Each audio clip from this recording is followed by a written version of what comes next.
The Verk Dominion had conquered 400 worlds. They had shattered moons, collapsed stars, and reduced entire civilizations to silence. They had faced armies of machine gods and eaten them alive.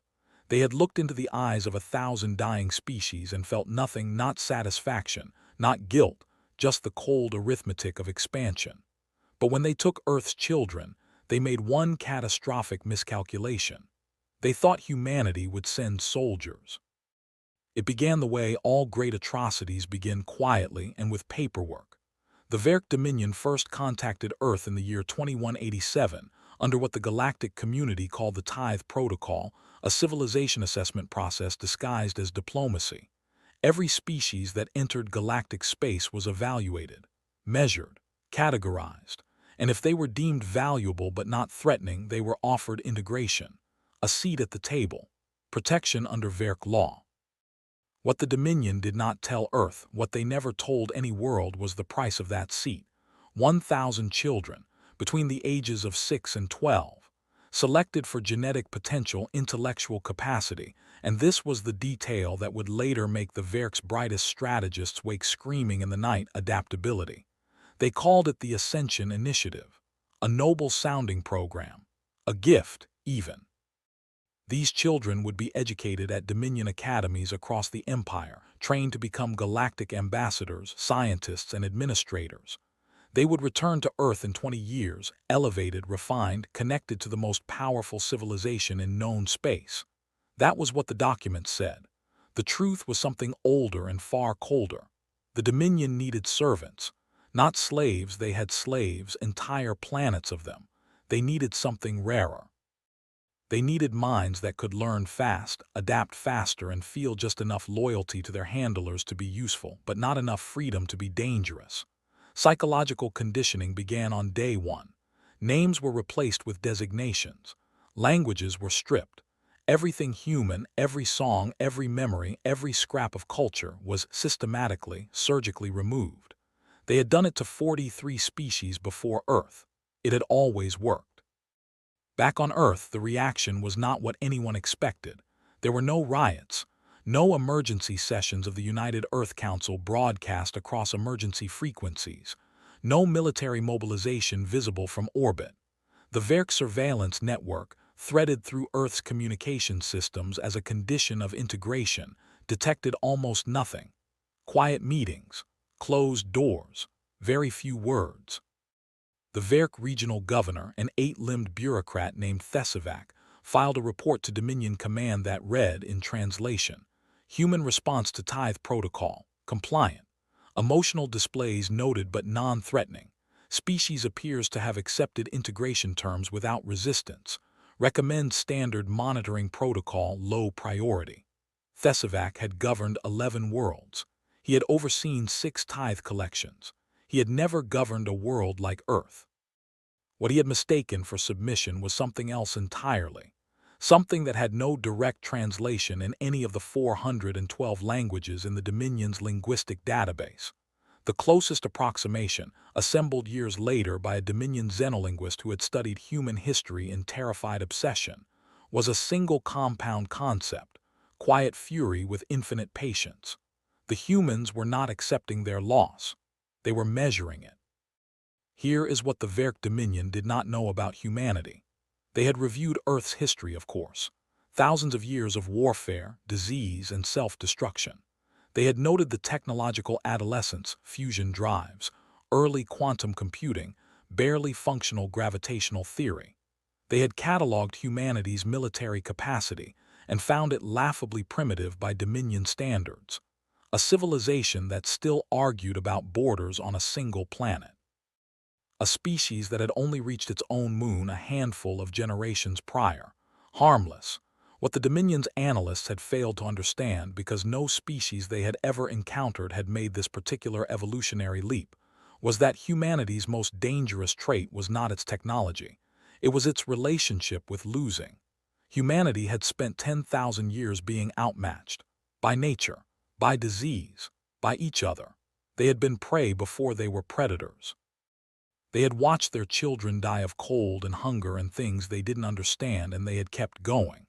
They had rebuilt after every collapse, every plague, every war that should have ended them. They had a word for it, resilience, but even that word was too soft, too pretty for what it actually described. What it actually described was this: humanity had a damage threshold that no external force had ever successfully located, because it didn't exist. And in the 3 years following the tithe, something happened in the deep infrastructure of human civilization that the Verk surveillance network was never designed to detect, because no Dominion strategist had ever thought to look for it. Humanity stopped arguing with each other. Every border dispute, every political fracture, every century-old grudge and ideological war not resolved, not forgotten, simply set aside. With a collective, unspoken agreement that sent chills down the spines of the xenolinguists who pieced it together later. Not now. There is something more important. And in the quiet, in the shipyards that ran triple shifts under electromagnetic shielding, in the research labs that went dark to Dominion sensors, in the converted cargo freighters that began moving between Earth's asteroid belt installations carrying equipment with no registered manifest humanity built. Not an army. Something worse. On Verk Prime, the jeweled crown of the Dominion, a planet of towering spires and alien grandeur that would have stolen the breath from any human who saw it, 1,000 children were being unmade. The process took years. The Dominion was patient. They had protocols, specialists, pharmacological regimens designed to gently dissolve the sense of self and replace it with something more useful, more compliant. It had worked on 43 species. It was not working on the humans. Not because the children were resisting. They were children 6, 7, 8 years old. They couldn't fight the conditioning in any direct way. They were confused, frightened, separated from everything they had ever known. But they had something none of the Dominion's xenopsychologists had accounted for. They had each other. In the dormitory blocks, in whispered exchanges during supervised meals, in the silent language of shared glances and small gestures that children invent when words are taken from them, they built a network, not a resistance movement. They were too young and too scared for anything that organized, just connection.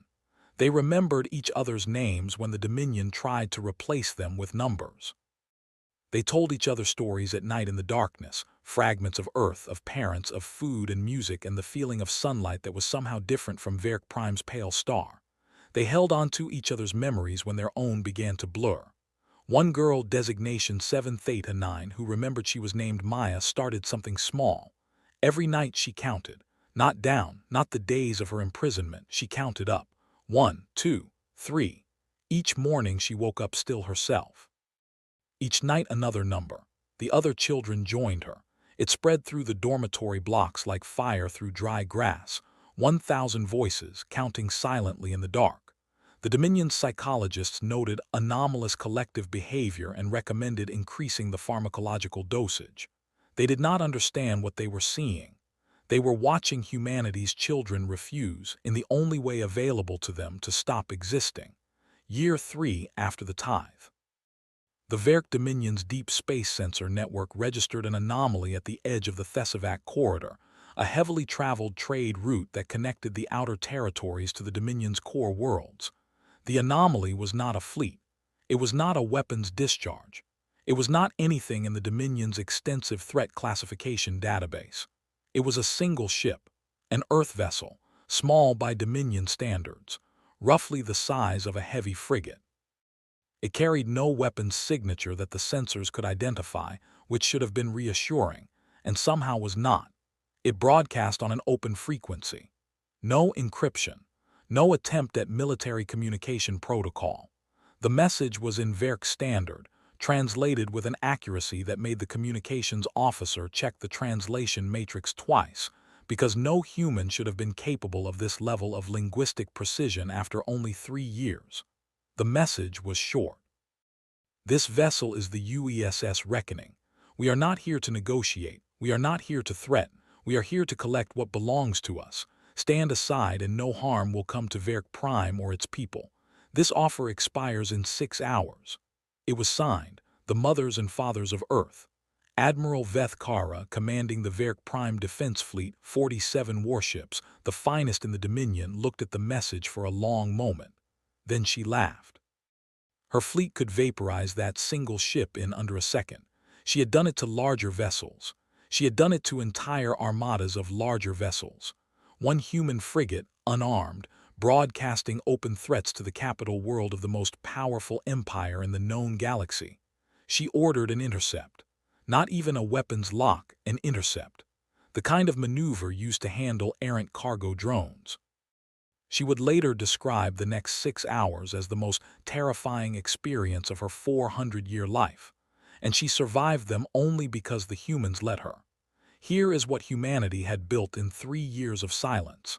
Not warships. They had some of those, yes, but the Verk Dominion was right. Human military technology was still primitive compared to the Dominion's arsenal. What humanity had built was something the galaxy had never seen before, because no species had ever been angry enough and patient enough and brilliant enough to conceive of it. They had built a network, not a communications network, not a sensor array, a consequence network. In the 3 years following the tithe, human agents, not soldiers, not diplomats, engineers and scientists and hackers and economists, had quietly threaded themselves into the infrastructure of 37 Verk subject worlds. They had studied the Dominion's supply chains with obsessive precision. They had mapped the power grids of Verk Prime itself, finding the 17 specific nodes whose simultaneous failure would cascade into a blackout that no backup system could prevent. They had identified the 9 chemical compounds that the Dominion's primary food production systems depended on and located the 3 worlds where those compounds were synthesized, and they had placed people on all 3. They had reverse-engineered the Verk financial exchange protocols and built, quietly, invisibly, 17 pressure points that, if activated simultaneously, would freeze the Dominion's economy for approximately 4 months. None of this was weapons. All of it was leverage. But that was not the worst part. The worst part was the ship itself. The UESS Reckoning was not a frigate. It was not armed. What it carried in its hold was something that made the Verk xenopsychologist who later reviewed the mission recordings request immediate reassignment to a different galaxy. The Reckoning carried 47 people. Parents. That was it. 47 parents of the children taken in the tithe, selected not for military training or combat capability, but for one specific, terrifying qualification. They had volunteered. Every single parent of every single child taken had volunteered, all 1,000 plus of them, fighting for those 47 seats with a ferocity that Earth's selection committee found difficult to process. These were not soldiers. They were a teacher, a farmer, a surgeon, a mechanic, a woman who had spent 20 years studying marine biology and had never held a weapon in her life. What they had been given instead of weapons was 6 months of training in Verk culture, psychology, infrastructure, and a complete, detailed briefing on exactly what humanity had built into the Dominion systems over 3 years. And then they had been given a message to deliver. Admiral Vethkara received that message when her intercept vessels surrounded the Reckoning and demanded its crew stand down for boarding.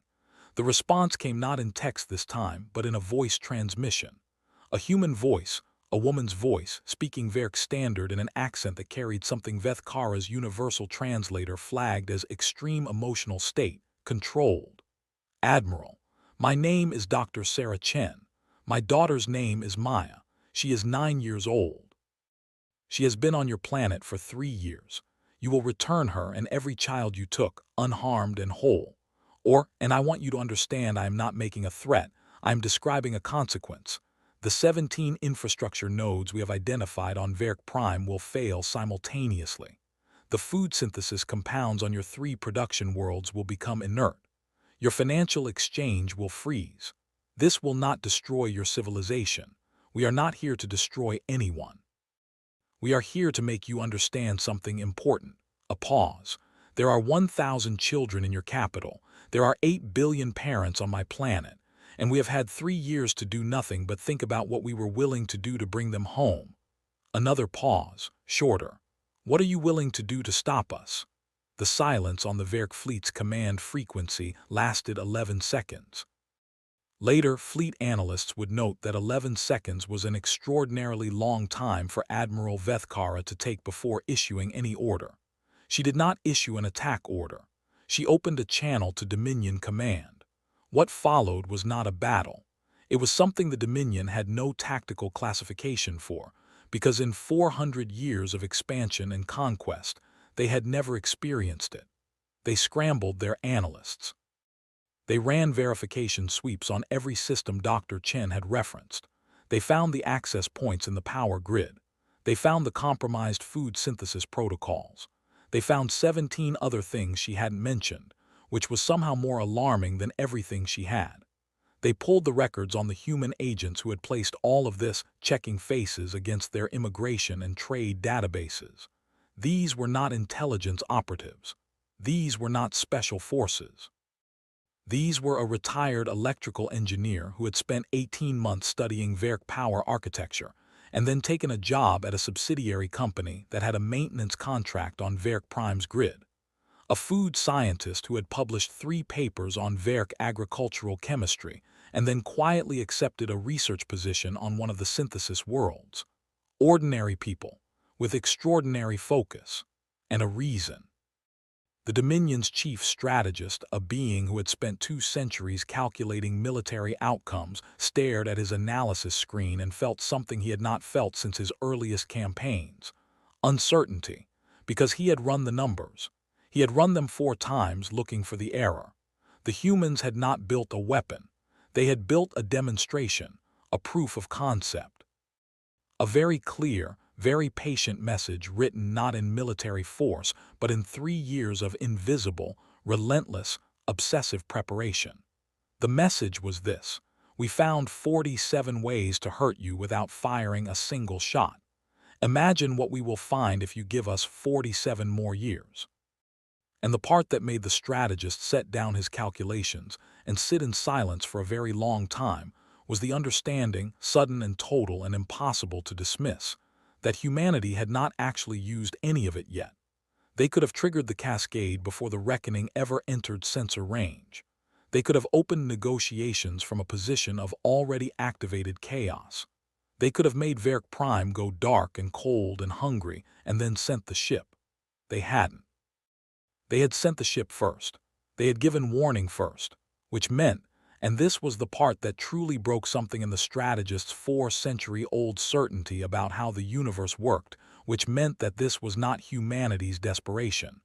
This was humanity's restraint. She was still counting when they came for her, not the Dominion handlers, not the conditioning specialists. The footsteps were different, faster, less certain, the sound of people who were not sure of their path and were moving quickly anyway. Maya, designation 7 Theta 9, who had not forgotten her name for a single day in 1,095 mornings, sat up in the dark dormitory and heard something she had not heard in 3 years. A voice speaking English. Not the careful, monitored phrases the conditioning program occasionally used to create false comfort. Real English. Fast and slightly out of breath and cracking on the edges with something she recognized but couldn't name, because she was 9 years old and had only seen it in her parents' faces in the last morning she could remember clearly. The door opened. The woman standing there was not what Maya had imagined. In the countless nights she had imagined rescue. She was not in armor. She was not carrying weapons. She was wearing a gray jacket with an Earth flag patch on the shoulder, and her hair was coming loose from where she'd pinned it back, and she looked exactly like someone's mother.